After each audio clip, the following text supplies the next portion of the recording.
Boa noite, pessoal! Tudo bom com vocês? Sejam bem-vindos a mais uma live aqui da Lopes Imobiliária. E hoje a gente vai falar um pouco sobre registros de imóveis.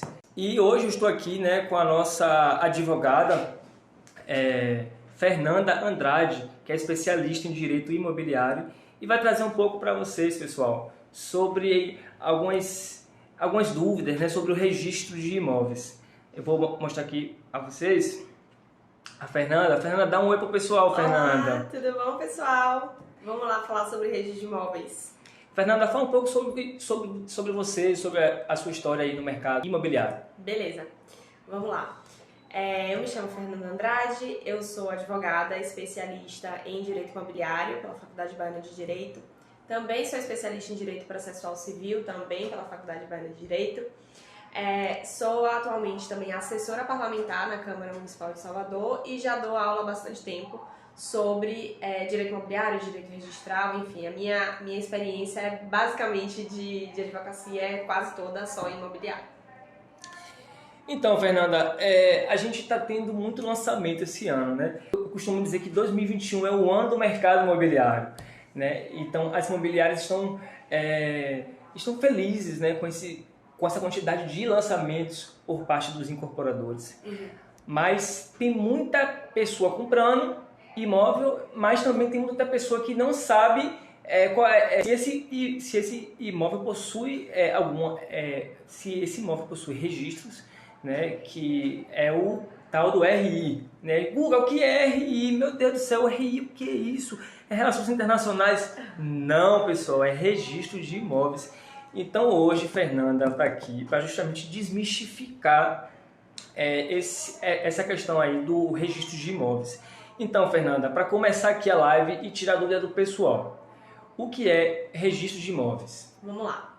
Registro de imóveis, sendo bem sintética, porque eu sei que o público aqui tem tantos corretores, pessoas interessadas, compradores, vendedores, gente que está negociando com o mercado imobiliário, então tem dúvida de todo tipo de gente, então eu vou tentar ser o mais didática possível, né?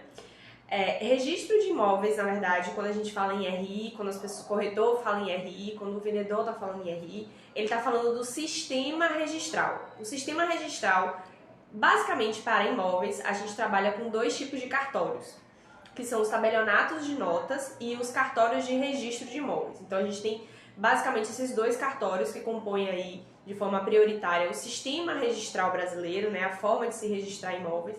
E o RI, que popularmente o pessoal chama de RI, o registro de imóveis, é basicamente um sistema brasileiro que vai determinar quem são os proprietários, quem são os que a gente chama de titulares de direitos reais, né? O que são os titulares de direitos reais? São aquelas pessoas que têm algum tipo de relação, digamos assim, mais próxima, mais definitiva, digamos assim, em termos mais leigos, né? Com relação ao imóvel. Então, ali no RI, no registro imobiliário, vão estar anotadas as transferências, então quem comprou de quem doou para quem deu em garantia hipotecária, quem deu em garantia de alienação fiduciária.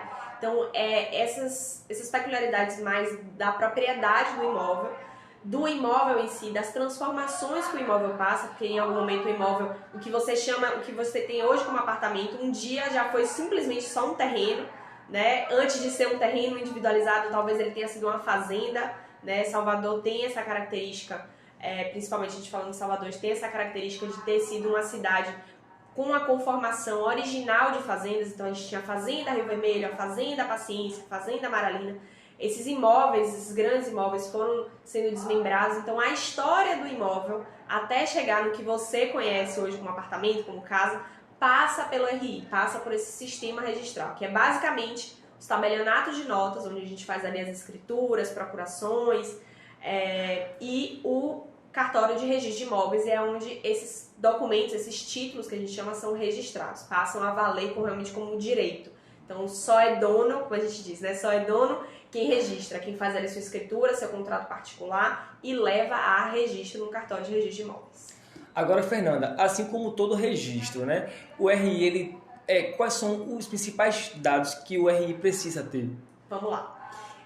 Eu recentemente fiz até uma postagem lá no meu Instagram falando que as pessoas têm muita dúvida, assim, eu sei que aqui na Lopes também deve ter muita gente que chega com essa dúvida, falando assim, eu tô querendo comprar um imóvel, mas eu quero comprar um imóvel que tenha escritura. Eu vou vender meu imóvel tem escritura, ainda fala assim, tem escritura e tudo. Então é bom a gente desmistificar um pouquinho, explicar exatamente o que é que consta no RI, o que é que consta na matrícula do imóvel, o que é que consta no cartório de registro de imóveis, e a gente desmistificar um pouquinho esses nomes, né? Então vamos lá. O que a gente chama hoje de matrícula, né, é o que muita gente chama, né, que muita gente tenta fazer a comparação com a certidão de nascimento do imóvel, né?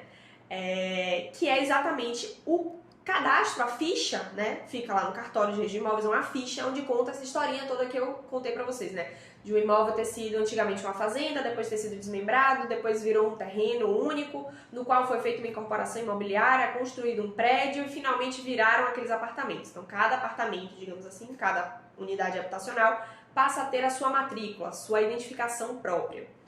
O que a gente chama de escritura, vou dar aqui também em termos a grosso modo e para todo mundo entender.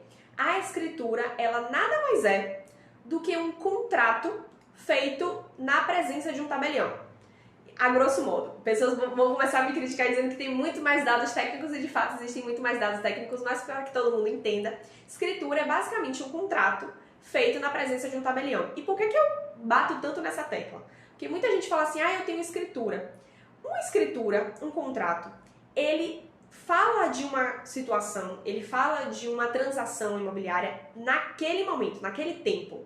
Então, a escritura, ela vai dizer simplesmente que João vendeu para Maria, ela vai dizer simplesmente que Maria doou para José. Então, ela vai narrar aquela transação imobiliária que estava acontecendo naquele momento. Posteriormente, né, quando João, José, o proprietário, for vender aquele imóvel novamente, for doar aquele imóvel para alguém, vai ser feita uma nova escritura, porque a escritura nada mais é do que um contrato, né, onde vai estar lá disciplinado quem está vendendo para quem está dando para quem. Então, as escrituras são documentos datados, são fotografias. Eu gosto de dar essa metáfora.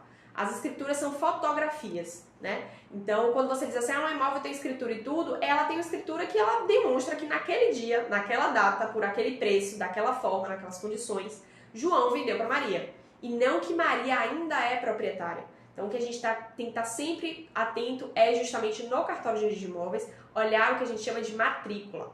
E o que é que deve constar na matrícula? Na matrícula, tentando aqui abraçar os dois públicos, né? Tanto o público de pessoas que estão ali só adquirindo ou transferindo imóveis, são interessados, e também os corretores, profissionais do mercado imobiliário. Mas, dando as duas explicações, deve conter na matrícula, aqui sendo um pouquinho mais técnica, deve conter na matrícula tudo aquilo que está disposto no artigo 929 do Código de Normas aqui da Bahia, né? A gente falando da realidade da Bahia, então Código de Normas da Bahia, que vai ser basicamente a descrição do imóvel, então vai estar lá descrito em que rua está, qual é o número, qual é o nome do prédio, qual é o número de porta do apartamento, qual é o número do cadastro imobiliário, que é aquele número do IPTU, né? Vai ter esses dados gerais sobre o imóvel, quantidade de cômodos, se for um apartamento, né? Quantidade de cômodos, sala, cozinha, enfim. Se for um terreno, vai ter lá a metragem, de frente para a rua tal, de fundo para a rua Y, enfim, vai ter a descrição do imóvel, e aí vai variar um pouquinho de acordo com o tipo da unidade imobiliária, se for terreno, se for apartamento, se for casa. E devem constar também os dados daqueles que sejam, como eu já disse antes, dos titulares de direitos reais. São aquelas pessoas que estão intrinsecamente ligadas ao imóvel. Então vai ter lá os dados do proprietário, por exemplo, vai estar ali os dados do banco que financiou, né, que está ali às vezes em alienação fiduciária, ainda está financiado o apartamento, ou a casa, enfim, o imóvel de forma geral.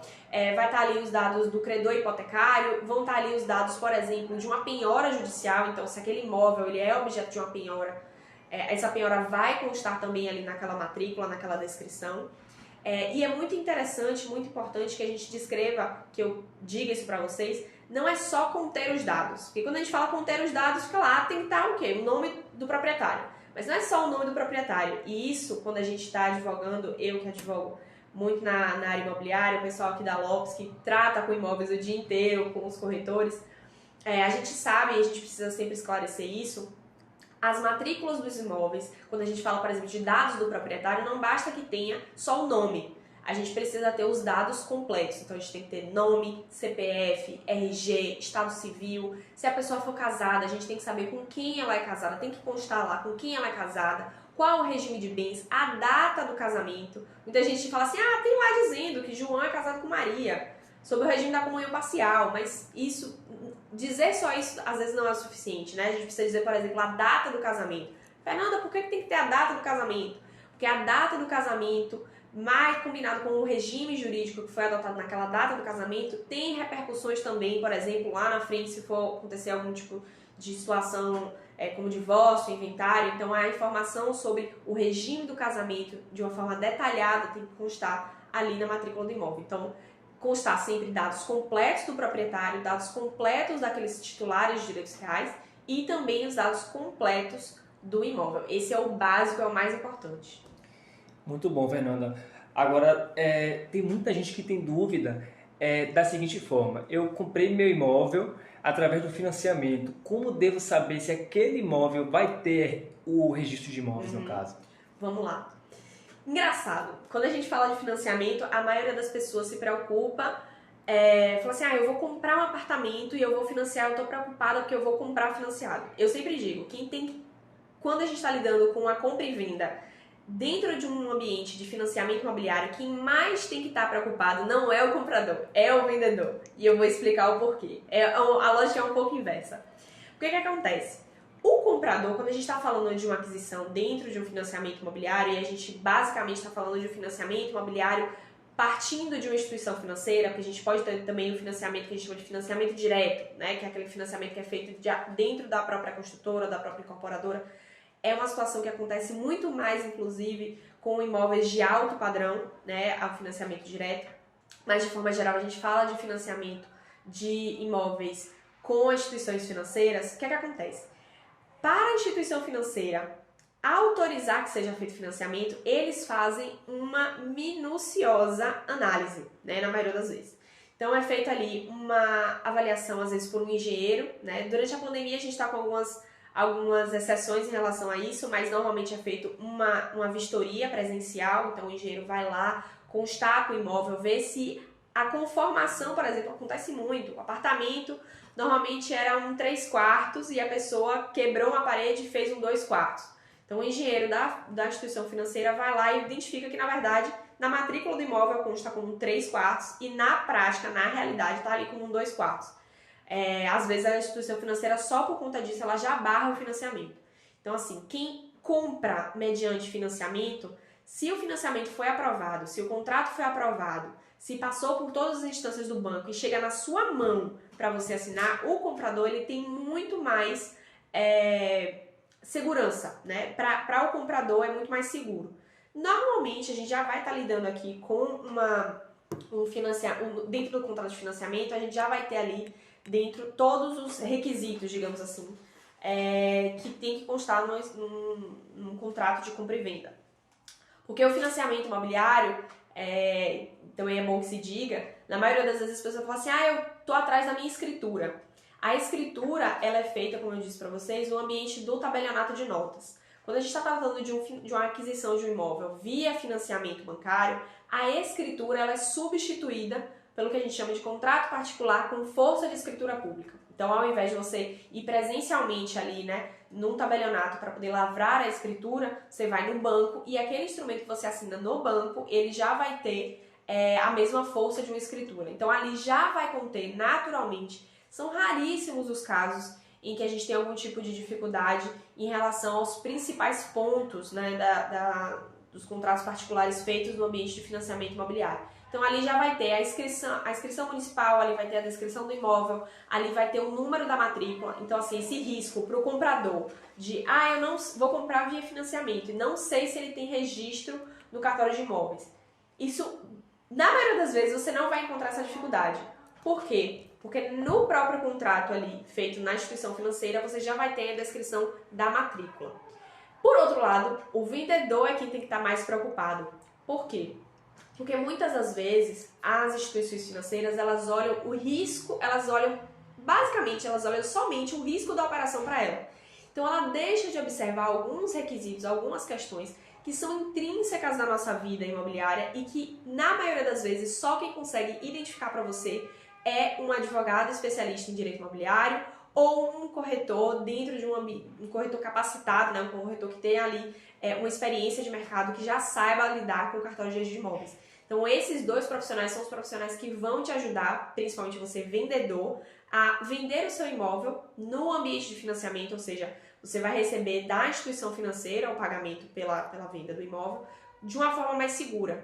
E por que eu falo isso? Porque muitas vezes o seu imóvel, você não sabe, mas o seu imóvel está com uma situação de irregularidade, ou você está com uma situação de irregularidade que você nem sabe às vezes. Então, às vezes você está ali com uma restrição na Receita Federal e você não sabe, uma restrição na prefeitura, enfim, está com algum problema sob o ponto de vista mais seu e do imóvel, que você ainda não sabe. E esses problemas podem, de fato, impactar na demora do registro da compra e venda, né, do registro do financiamento bancário, e com isso também vai fazer com que você demore de receber. Porque o comprador, na maioria das vezes, o comprador ele vai receber as chaves do imóvel, a depender de como você pactue, mas normalmente é feito assim. O comprador ele recebe as chaves ali no momento do pagamento, ou do sinal, ou da própria assinatura do contrato de financiamento bancário. Enquanto o vendedor fica ali, na maioria das vezes, um pouco sem a cobertura, digamos assim, porque ele só vai receber mesmo a grande parte da venda com o registro do contrato de financiamento bancário. Isso pode demorar 30, 60, 90 dias, a depender ali da tramitação no cartório. Então, o contrato de financiamento bancário é normalmente um risco maior para quem está vendendo do que para quem está comprando.